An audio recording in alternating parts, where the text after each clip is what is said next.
I hear when I talk, the last year or two, I've gotten the fortune of talking to more and more independent writers, and then it's funny when you have an idea and a concept and you're applying it, then suddenly you have to worry about legalities or deadlines, or, if I hear another time where I'm talking to a writer artist, well, I got a lot of projects right now, I may be able to squeeze it in. You're almost like wanting to run away saying, no, you know what, if you can't do it.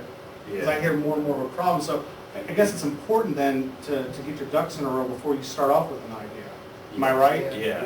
We had that issue, Victor and I, when we first started off, we got like the first 2 issues off, and we just ran into a whole bunch of those difficulties.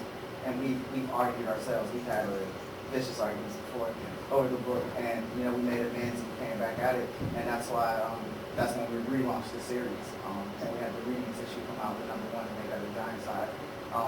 We learned a lot from each other. We both went to the same college, Columbus College at the time, and we just learned a lot from our mistakes when we released the first 2.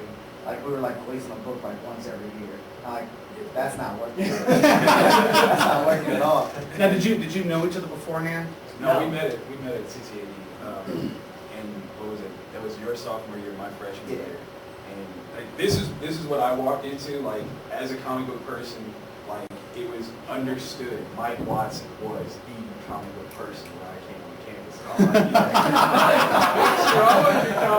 There's no ego there. We gotta find Mike, and I'm like, well, who's Mike? And then he ended up being like my student advisor for one of the freshman classes that I had. I remember we had to spend, I think it was like an hour and a half with our advisor, and what he actually had me doing, this is no lie, he pimped me. There was the book that they had worked on the year before, and they were passing it out, and that's what I actually had to do for my hour and a half, was pass out this book. So that was like the basis of how we got, how we met. It was like, you're workhorse. I like that. Go put the book out. And like it just worked for us. So.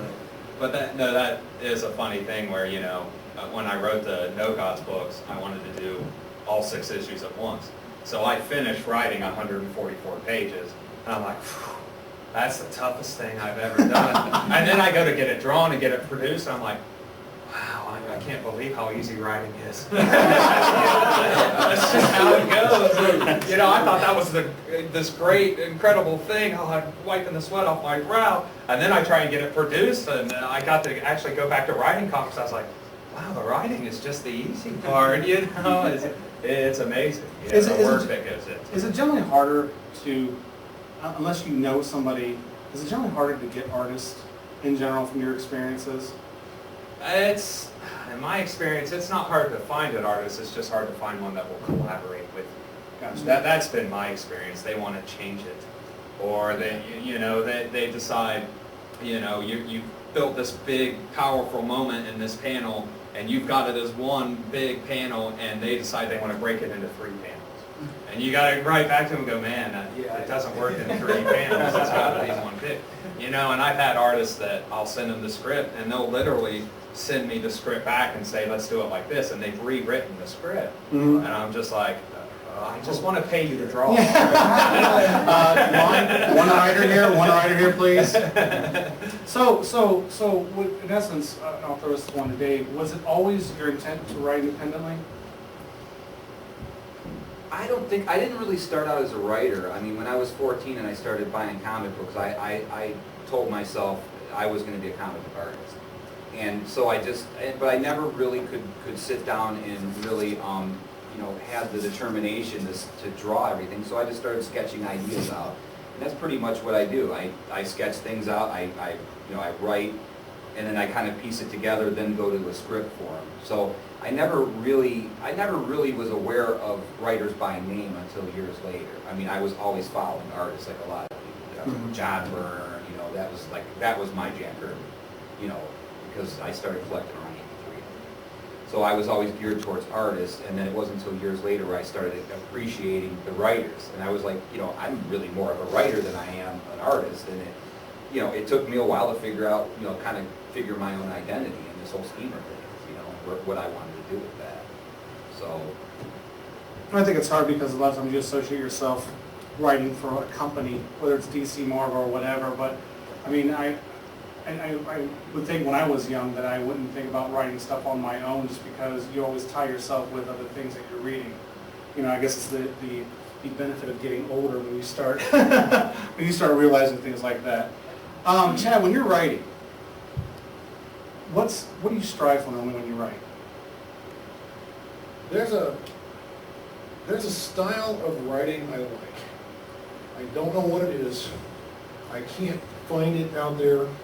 But somewhere around the 9th or 10th draft, when I hit it and I know it's what I like, that's what I'm striving for. And it's insanity to write in that way. But there's a certain pace I like when I'm reading. There's a certain efficiency with words I like that is very hard to achieve. And I found out early on that achieving that is in being able to edit yourself. To get that moment where it's exactly like you thought it was. And that's why I made the joke earlier about editors, is I love editors now.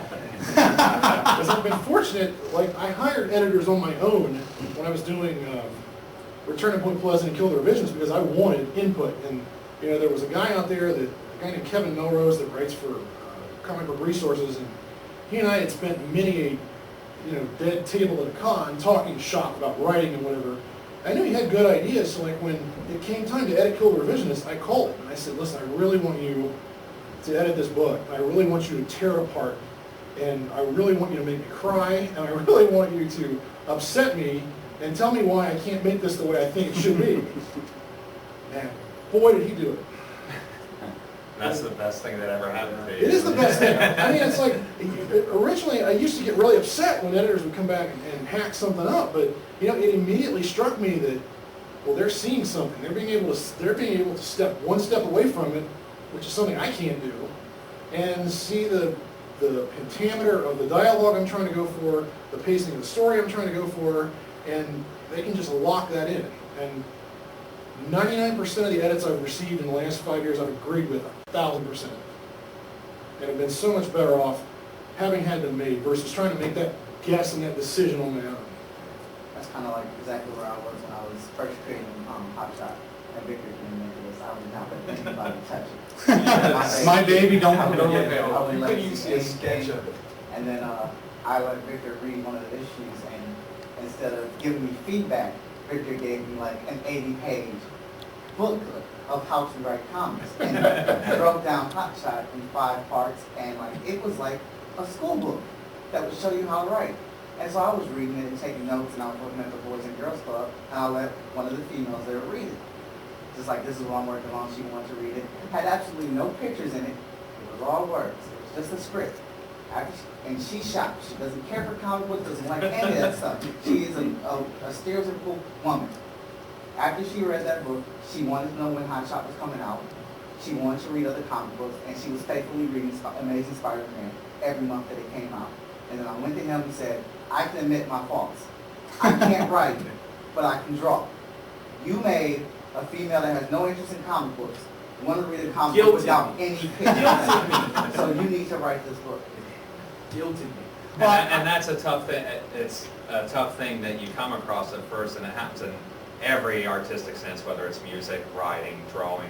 At some point, you got to take an ass kicking and realize that your shit needs work. And there's no kids in here, so I'm cussing. As guttural as it is, that's honestly what happens. You got to have that one person in your life that everyone here can say, that was the guy that says, you stink, you need to do better. Here's paths you can go in to make yourself better. And for me, I had a classical education. It was a college course that just said, no, this doesn't work. For 2 years of my college career, had an A in every English class, so I thought I was God. But I honestly did. I thought, I can write anything. I'm the next Stephen King. That's honestly what I thought. And I ran into one prof named Barry Roth, Dr. Barry Roth, and he showed me just how terrible I was. And that was my wake-up moment, where I said, oh, I got a lot of work to do. I mentioned